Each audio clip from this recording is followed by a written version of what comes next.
ఎందుకనగా నీవు చూస్తున్న ఈ దేశం అంతటిని నీకును నీ సంతానమునకును సదాకాలము ఇచ్చేదను అని చెప్తా ఉన్నాడు.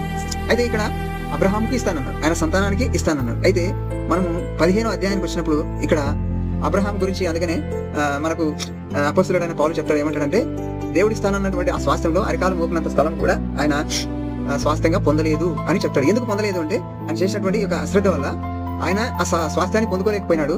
ఆ తర్వాత ఆయన సంతానాన్ని బానిసలుగా వేరే దేశానికి 400 సంవత్సరాలు వెళ్ళిపోయేలా చేస్తూ వచ్చాడు.